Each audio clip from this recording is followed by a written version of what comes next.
السلام علیکم ورحمۃ اللہ وبرکاتہ۔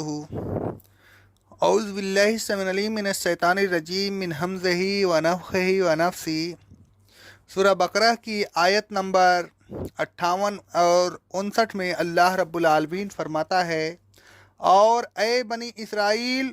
وہ وقت یاد کرو جب ہم نے کہا اس بستی میں داخل ہو جاؤ اور اس میں جہاں سے تم چاہو خوب کھاؤ پیو، اور جب بستی کے دروازے سے داخل ہونا تو سجدہ کرتے ہوئے داخل ہونا، اور حتتون کہنا ہم تمہارے گناہوں کو معاف کر دیں گے اور نیکی کرنے والوں کو اس سے زیادہ کچھ اور بھی عطا کریں گے۔ پھر جب وہ بستی میں داخل ہوئے تو ظالم لوگوں نے اس لفظ کے بدلے جو ان سے کہا گیا تھا دوسرا لفظ اختیار کر لیا، تو ہم نے ان ظالموں پر آسمان سے عذاب نازل کیا، اور یہ عذاب اس لیے نازل کیا کہ وہ مسلسل نافرمانیاں کر رہے تھے۔ بنی اسرائیل کو بے مشقت من و سلوہ جیسی بہترین غذا مل رہی تھی، لیکن وہ اس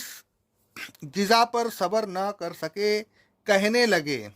سورہ بقرہ کی آیت نمبر 61 میں اللہ رب العالمین فرماتا ہے،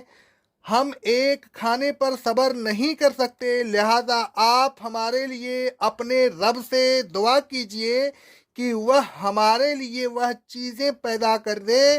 جو چیزیں زمین اگاتی ہے۔ اس موقع پر ان سے موسیٰ علیہ السلام نے کہا، اس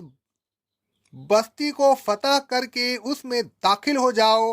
پھر جو تمہارا جی چاہے کھاؤ پیو۔ بنی اسرائیل نے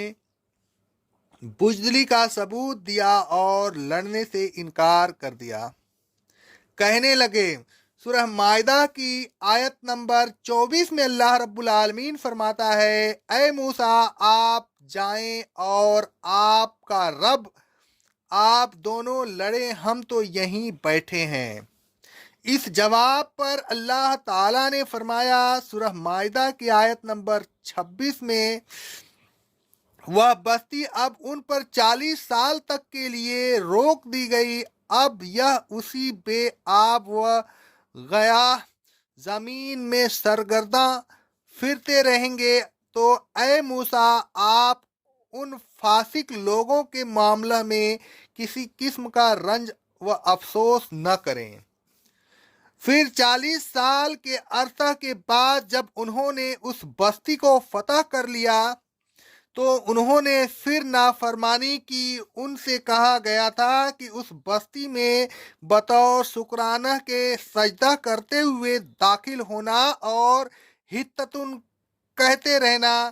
یعنی اللہ تعالیٰ سے استغفار کرنا، اپنے گناہوں کی معافی مانگنا۔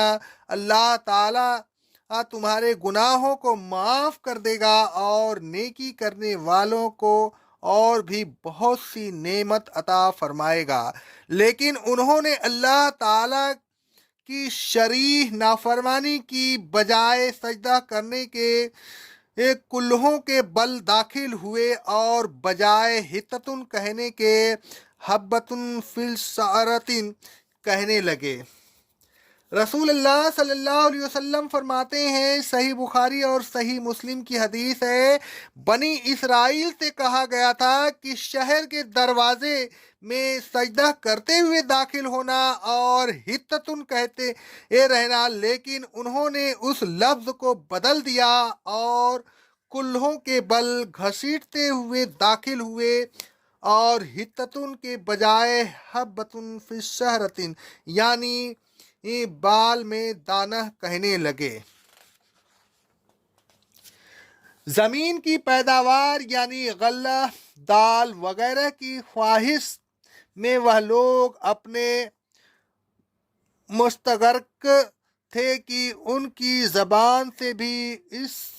خواہش کا اظہار ہو رہا تھا۔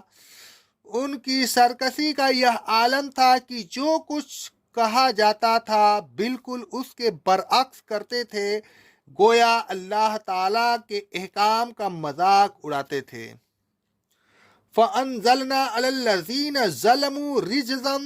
اللہ تعالیٰ نے اس مذاق اور سرکشی کی سزا میں آسمان سے عذاب نازل کیا، بما کانوا یفسقون، اور اس عذاب کی وجہ صرف یہی تھی کہ وہ مسلسل نافرمانی کر رہے تھے، اور جو شخص بھی اللہ تعالیٰ کی مسلسل نافرمانی کرتا ہے اس پر اسی طرح عذاب الہی نازل ہوتا ہے۔ لہذا اے رسول صلی اللہ علیہ وسلم، اگر یہ بنی اسرائیل آپ پر ایمان نہیں لاتے تو یہ بھی عذاب الہی میں مبتلا ہو سکتے ہیں۔ یہ اگر سرکشی سے آپ کی رسالت کا انکار کر رہے ہیں تو آپ کو غمگین ہونے کی ضرورت نہیں، ان کی تو ہمیشہ سے یہی عادت رہی ہے، آپ کے ساتھ کوئی نئی بات نہیں۔ اسی مضمون کو اللہ تعالیٰ ایک اور مقام پر اس طرح بیان فرماتا ہے، سورہ اعراف کی آیت نمبر 161 اور 162 میں، اور اے رسول صلی اللہ علیہ وسلم، آپ اس وقت کو یاد کریں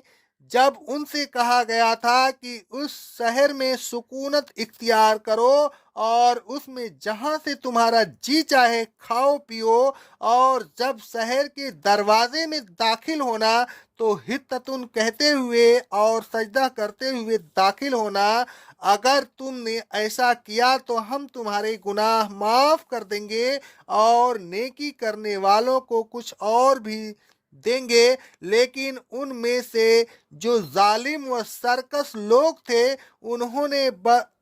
جس لفظ کا حکم ان کو دیا گیا تھا اس کو بدل دیا اور اس کی جگہ دوسرا لفظ کہنے لگے، تو ہم نے ان پر ان کے ظلم و زیادتی کی وجہ سے جو وہ مسلسل کر رہے تھے